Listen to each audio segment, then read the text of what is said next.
The number one lie Satan wants people under the age of 50 to believe.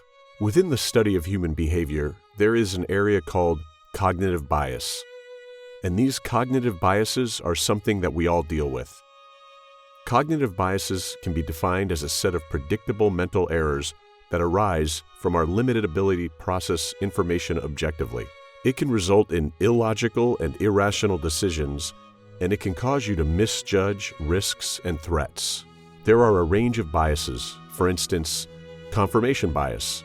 Confirmation bias happens when you look for information that supports your existing beliefs and reject data that goes against what you believe. This can lead you to make biased decisions because you don't factor in all of the relevant information. Another bias is the gambler's fallacy. With the gambler's fallacy, you expect past events to influence the future. Often, the longer the run, the stronger your belief can be that things will change the next time. But in fact, outcomes are highly uncertain. The number of successes that you've had previously has little or no bearing on the future. Now, there is one bias which I have seen that all people tend to struggle with until a shock in life happens to them. And that bias is the continuity bias. And this bias is based on the idea that things will always remain the same. Things will remain the same as they are now. I will always be healthy. I will always have an income. I will always be alive. I have lived 30 years, therefore I'm going to live another 30 years.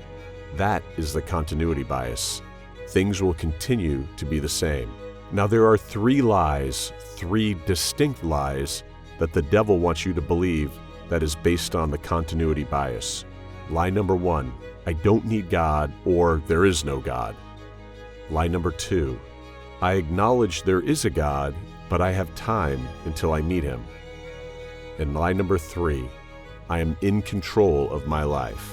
Lie number 1, I don't need a God, or there is no God.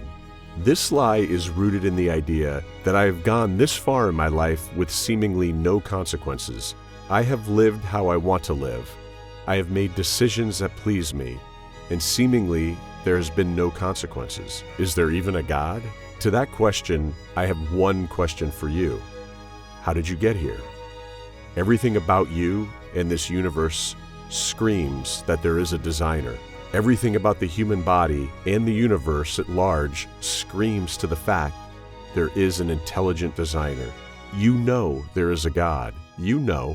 Look at the world. Look at the size of the world. Look at the size of the universe. Think about yourself. How can you feel? How can you comprehend and understand? You are not an accident. There is a real God that you will meet one day, a real God that will judge you. Lie number 2, I acknowledge there is a God, but I have time until I meet him. I have heard people say that I'm going to enjoy my 20s and 30s, and then when I'm 60 or 70, I will get serious with God. Are you sure about that? Tomorrow is not promised. This is the lie that the devil wants people to believe, that I have time. The thing you need to remember is young people die and old people do too. Healthy people die and sick people die too. Tomorrow is not promised for anyone. Now is the time to get your life right with the Lord. This is the continuity bias I was referring to at the start of this sermon. When people make decisions, people tend to think things will continue on as they did. I have lived 40 years on this earth. I'm guaranteed another 20 years. I mean, after all, the average life expectancy in the United States is 77. That is a cognitive bias. Things can change suddenly, without a moment's notice. And the worst thing about continuity bias is that it puts normal people like you and me, normal people, into a strange sense of security. A strange sense of security that I have lived this long and I haven't met the Lord yet.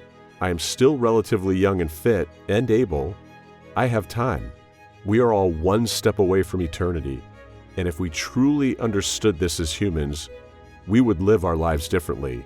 We as humans are fragile human beings. So very fragile. James chapter 4, verse 14. Whereas you do not know what will happen tomorrow, for what is your life? It is even a vapor that appears for a little time and then vanishes away. James asked us to consider the fragility of human life and the fact we live and move only at the permission of God. And some of you listening to me right now need to remember James chapter 4, verse 14, because you forget our dependency on God. You forget that in God you live and move and have your being. You forget that you couldn't draw your next breath without God. You forget that your strength is in Him. You forget that all good things that you have in your life is because of God. You forget that one day you will meet God. I have grown to hear people saying, I will serve God better when I grow older. I will do this and I will do that. This is the deceit the devil has always planted in people's hearts to draw them back from the things of God. This life is so unexpected. Your plans will not always go to plan.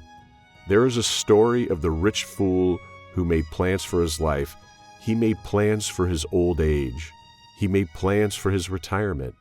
He made plans for his 401k retirement.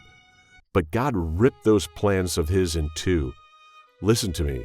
God does not operate on our plan and our schedule.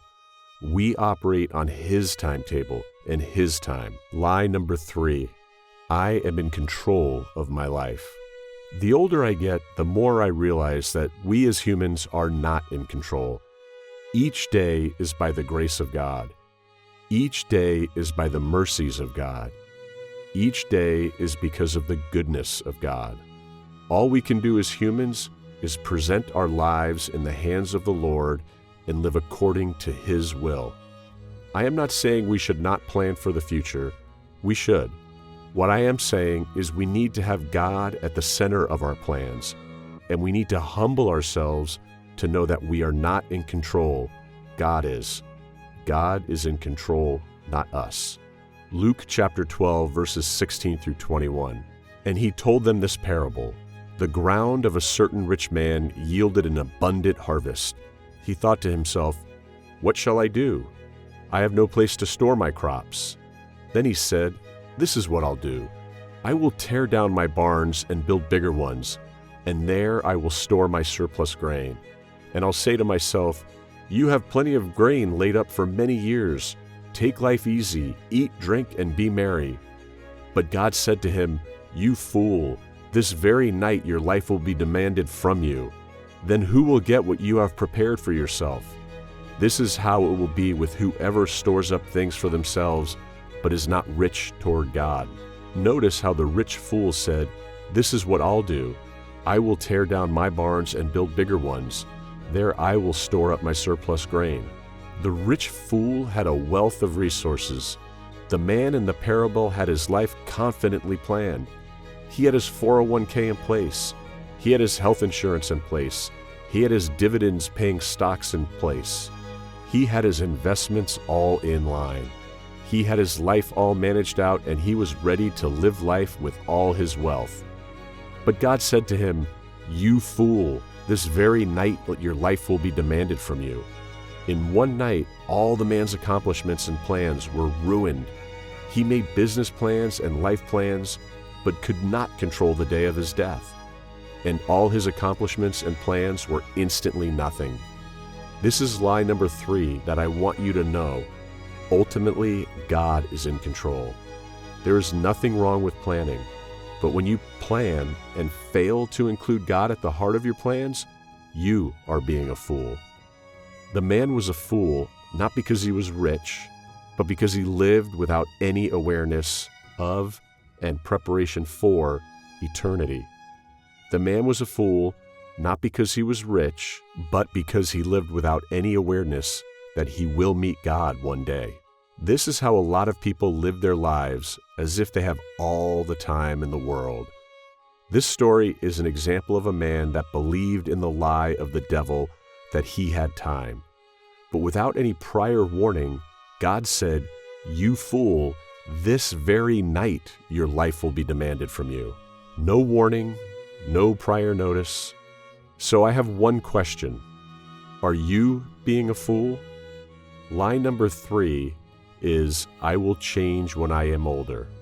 Life doesn't work according to your plan, and the older you get and the more you push God to the side, the more are you putting God on the back seat so you can indulge in sin, so you can enjoy the pleasures of sin? Are you putting God on the back seat in order to chase money? God describes you as a fool.